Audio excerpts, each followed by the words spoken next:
Welcome back to the podcast. This is episode 224, Getting a Young Toddler to Signal. You can find the show notes, as always, over at godiaperfree.com/224.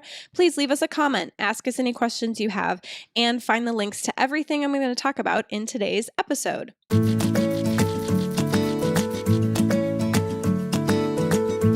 We have two questions, and the first one is from Haley. Hello, my name is Haley. I am from Indiana, central Indiana. My baby is 15 months, and my question is, she doesn't communicate very much regarding diapers and needing to go potty. So how do I work on bettering, like cueing and bettering the communication between her and I? Thanks for the call, Haley. It is very common for signals to disappear or not exist. And at 15 months, we're going to start teaching her the signals we want her to use. And as we do this with repetition and time, she will most likely start to pick them up.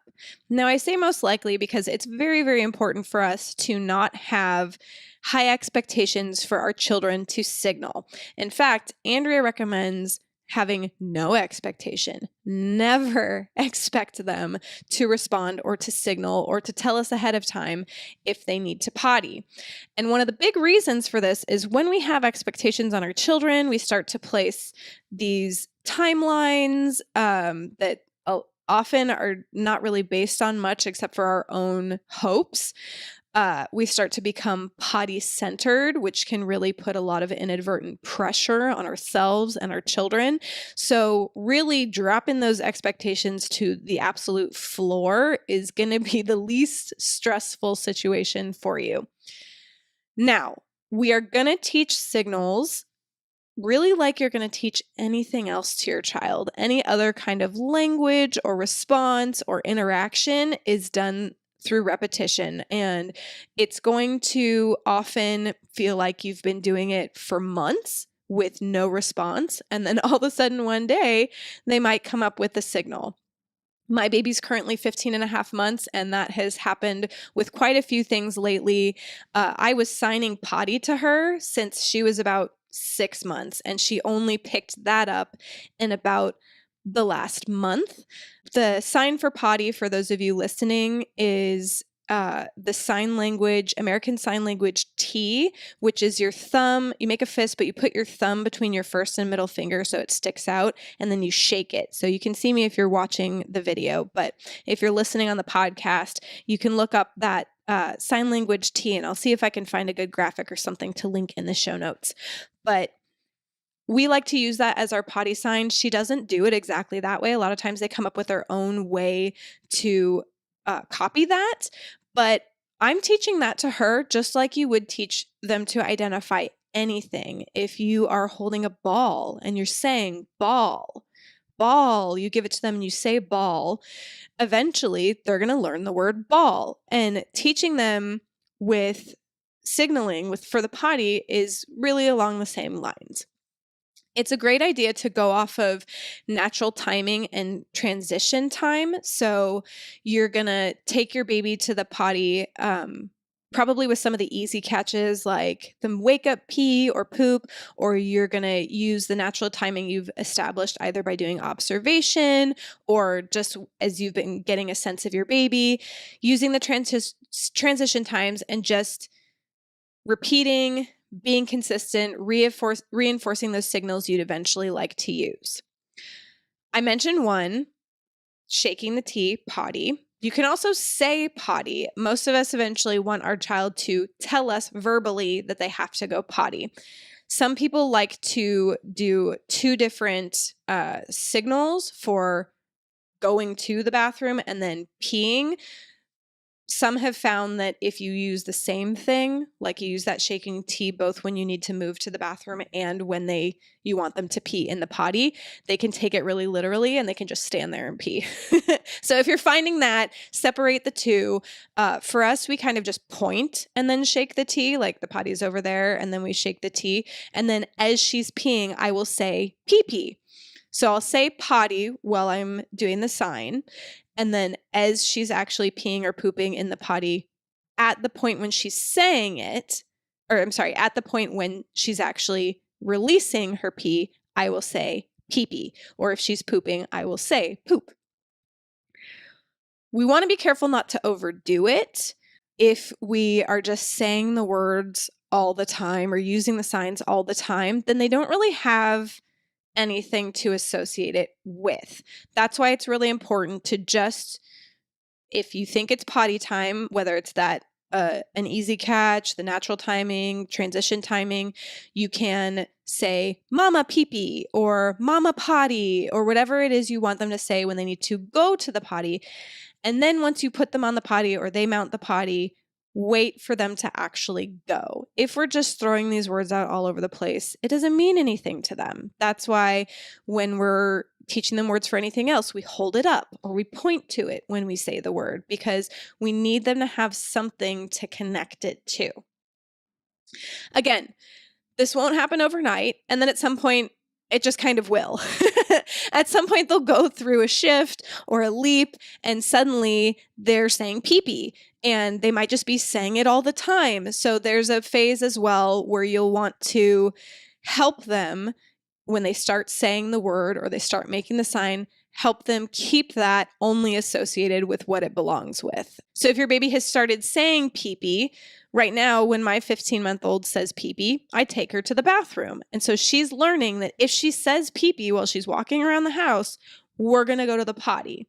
And if she doesn't want to go to the potty, then she shouldn't be saying pee-pee. There's going to be a little bit of a trial and error there as well. Just like when they get to that toddler phase, sometimes they say no and they mean yes. Sometimes they say pee-pee when they don't have to go. So it's just our job to stay consistent with it and show them that this is what that word or that sign is associated with. I'm going to link episode 47. That is a little more in depth on teaching your baby to signal and how to do it. And then there's also a blog post on if your baby doesn't signal. Thanks so much for that question, Haley. And now we've got one from Crystal.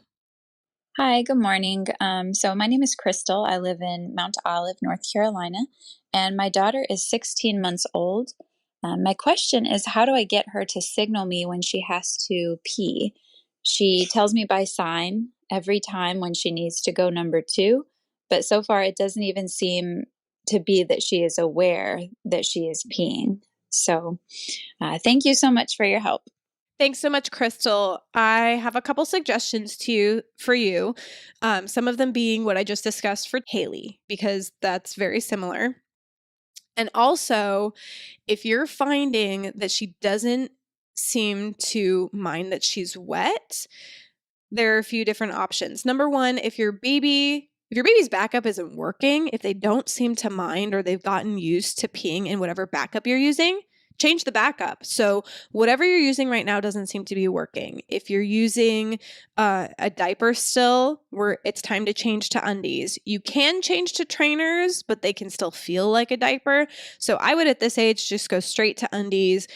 We've got them at Tiny Undies, and they are definitely small. So make sure you check the size chart because they're nice and form-fitting.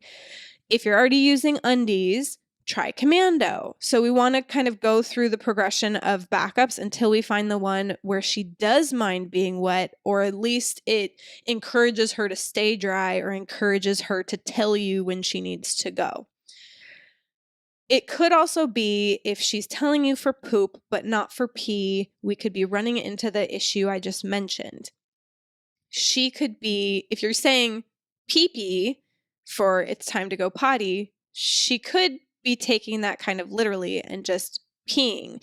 So try to notice, either by keeping her naked or in just cotton undies where you can see them getting wet very easily. Try to notice if maybe that's happening, but it might just be that she doesn't notice she's peeing. So that would require some naked teaching. Naked teaching in an area where it's easy to clean up the pee or you've got some kind of protection on your floors can be really helpful. It actually lets them see when they're peeing. And for some kids, they really need that visual. They really need to see when I have the sensation in my body, something comes out. And that helps them to signal better and to have that click for them. If you're using a sound for pee-pee like psh, psh, or pss, the sound of running water, stop. She's too old for that. I was just listening to something that Andrea has out recently, and I'll see if I can find it to link to it. But using those baby sounds at this age kind of infantilizes them, and they want to be growing up. They want to have that independence and show that they can do things for themselves. So a way to do that is by using actual words or the signs rather than the sounds.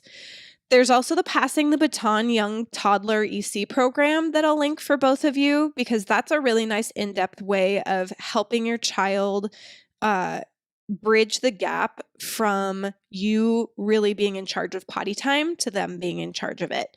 There's also a Wrapping Up EC mini course. Both of these are going to go in depth through the building blocks of potty independence, which is in both the Go Diaper Free book and the Tiny Potty and Training book.